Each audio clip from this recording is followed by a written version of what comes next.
మన భారత రాజ్యాంగ నిర్మాత డాక్టర్ బిఆర్ అంబేద్కర్ గారి యొక్క జయంతి సందర్భంగా ఈరోజు మన నెల్లూరు జిల్లా వైఎస్ఆర్ కాంగ్రెస్ పార్టీ కార్యాలయంలో ఈరోజు ఘనంగా ఆయన జన్మదిన వేడుకలు జరుపుకోవడం జరిగింది.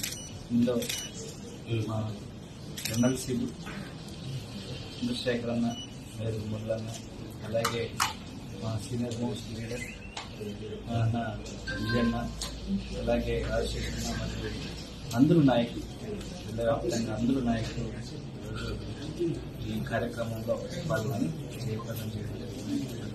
ఆ మహనీయులు చేసినటువంటి సేవల్ని కొనియాడుతూ భారత రాజ్యాంగం ఎంతో పటిష్టంగా ఉండడం వల్ల ఈరోజు దేశవ్యాప్తంగా ప్రజాస్వామ్యం పరిగణిస్తుంటే, కానీ ఆంధ్ర రాష్ట్రంలో మాత్రం దానికి విరుద్ధంగా, భారత రాజ్యాంగానికి విరుద్ధంగా రెడ్ బుక్ రాజ్యాంగం మాత్రమే ఇక్కడ పరిపాలన సాగిస్తుంది. కాబట్టి ఈరోజు రాష్ట్రంలో ఎక్కడ చూసినట్టు అశాంతి, అలాగే అవినీతి రాజ్యం వెళుతూ ఉంది. ఖచ్చితంగా భారత రాజ్యాంగం ఈ ఆంధ్ర రాష్ట్రంలో అమలయ్యేటట్టుగా ఆనరబుల్ కోర్ట్స్ చూడాలని, కాబట్టి కోర్టుల్లో కొన్ని పిటిషన్లు కూడా రకరకాల కేసుల మీద ఫైల్ అవుతూ ఉన్నాయి. మనం చూస్తున్నాం, కక్ష సాధింపు చర్యలే ఆంధ్ర రాష్ట్రంలో ఎక్కువైపోయాయి. ఈరోజు ఊళ్ళకు ఊళ్ళు ఖాళీ అయిపోయే పరిస్థితి. టీడీపీకి ఓటేస్తేనే ఆ ఊళ్ళల్లో ఉండాలి.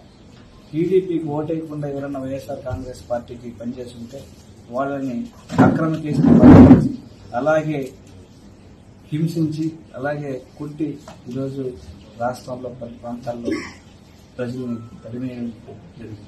దీని మీద కూడా కోర్టుల్లో కేసులు ఫైల్ చేస్తున్నాం. అలాగే గవర్నమెంట్ ఎస్టీ కమిషన్కి కంప్లైంట్లు పెట్టున్నాం. సో ఆ కంప్లైంట్స్ కూడా సరైనటువంటి రెస్పాన్స్, ఏదో ఒకగా తప్పుడు రాతలు రాసి ఆ కమిషన్ కూడా తప్పుదారి పట్టించే విధంగా ఇప్పుడున్నటువంటి రాష్ట్ర ప్రభుత్వం చేస్తూ ఉంది. ఖచ్చితంగా దీని మీద ఉద్యమం చేస్తాం. డాక్టర్ బిఆర్ అంబేద్కర్ గారు కలగన్న ఆశయాలు ఈ రాష్ట్రంలో అమలయ్యే విధంగా ఖచ్చితంగా వైఎస్ఆర్ కాంగ్రెస్ పార్టీ సర్వశక్తుల ఒడ్డి పోరాడుతుందని తెలియజేస్తుంది. మన భారత రాజ్యాంగ నిర్మాత డాక్టర్ బిఆర్ అంబేద్కర్ గారి యొక్క జయంతి సందర్భంగా ఈరోజు మన నెల్లూరు జిల్లా వైఎస్ఆర్ కాంగ్రెస్ పార్టీ కార్యాలయంలో ఈరోజు ఘనంగా ఆయన జన్మదిన వేడుకలు జరుపుకోవడం జరిగింది. ఇందులో మా ఎమ్మెల్సీలు చంద్రశేఖర్ అన్న, మేరు మురళన్న, అలాగే మా సీనియర్ మోస్ట్ లీడర్ అన్న విజయన్న, అలాగే రాజశేఖర్ మరియు అందరూ నాయకులు, జిల్లా వ్యాప్తంగా అందరూ నాయకులు ఈ కార్యక్రమంలో పాల్గొని జయప్రదం చేయడం జరిగింది.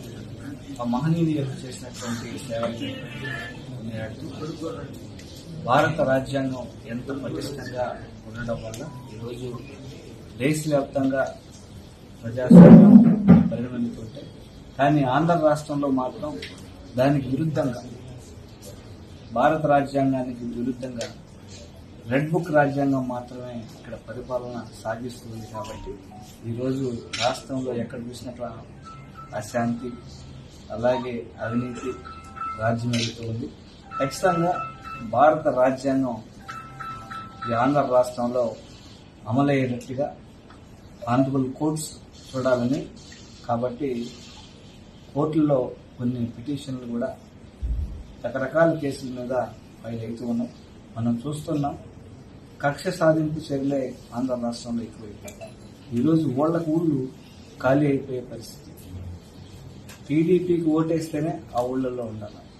టీడీపీకి ఓటేయకుండా ఎవరన్నా వైఎస్ఆర్ కాంగ్రెస్ పార్టీకి పనిచేస్తుంటే వాళ్ళని అక్రమ కేసులు బయటపడి, అలాగే హింసించి, అలాగే కొట్టి ఈరోజు రాష్ట్రంలో పలు ప్రాంతాల్లో ప్రజల్ని తరిమేయడం జరిగింది. దీని మీద కూడా కోర్టుల్లో కేసులు ఫైల్ చేస్తున్నాం. అలాగే గవర్నమెంట్ ఎస్టీ కమిషన్కి కంప్లైంట్లు పెట్టున్నాం. సో ఆ కంప్లైంట్స్ కూడా సరైనటువంటి రెస్పాన్స్, ఏదో ఒకగా తప్పుడు రాతలు రాసి ఆ కమిషన్ కూడా తప్పుదారి పట్టించే విధంగా ఇప్పుడున్నటువంటి రాష్ట్ర ప్రభుత్వం చేస్తోంది. ఖచ్చితంగా దీని మీద ఉద్యమం చేస్తాం. డాక్టర్ బిఆర్ అంబేద్కర్ గారు కలగన్న ఆశయాలు ఈ రాష్ట్రంలో అమలయ్యే విధంగా ఖచ్చితంగా వైఎస్ఆర్ కాంగ్రెస్ పార్టీ సర్వశక్తుల ఒడ్డి పోరాడుతామని తెలియజేస్తుంది.